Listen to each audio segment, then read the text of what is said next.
مدرسہ سے پہلے مدرسہ۔ اس سلسلے کا مختصر تعارف یہ ہے کہ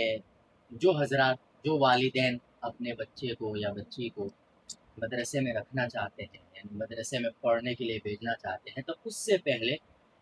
اپنے گھر پر ہی بچوں کو بنیادی جو اسلامی تعلیم اور تربیت ہوتی ہے بچوں کی، وہ کیسے کر سکتے ہیں، یعنی مدرسہ بھیجنے سے پہلے مدرسے کے لیے ہم بچے کو کیسے تیار کر سکتے ہیں، اس کی ایک کوشش ہے، اور پریکٹیکلی طور پر اس کو ہم سیکھ رہے ہیں، سمجھ رہے ہیں۔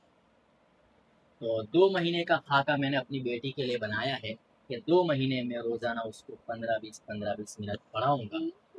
حروف یعنی مفردات کی پہچان، موٹی موٹی جو دعائیں ہیں صبح و شام کی،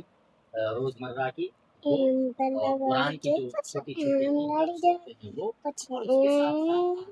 کہ بھائی گھر میں داخل ہوں تو کیسے داخل ہوں، ممی سے کیسے بیہیو کرے، خاص طور پر بچی ہے تو گھر کے کام میں ہیلپ کرنا، مدد کرنا، کسی کے گھر مہمان آئے تو کیسے رہنا۔ تو یہ جو آداب ہیں وہ بھی ہم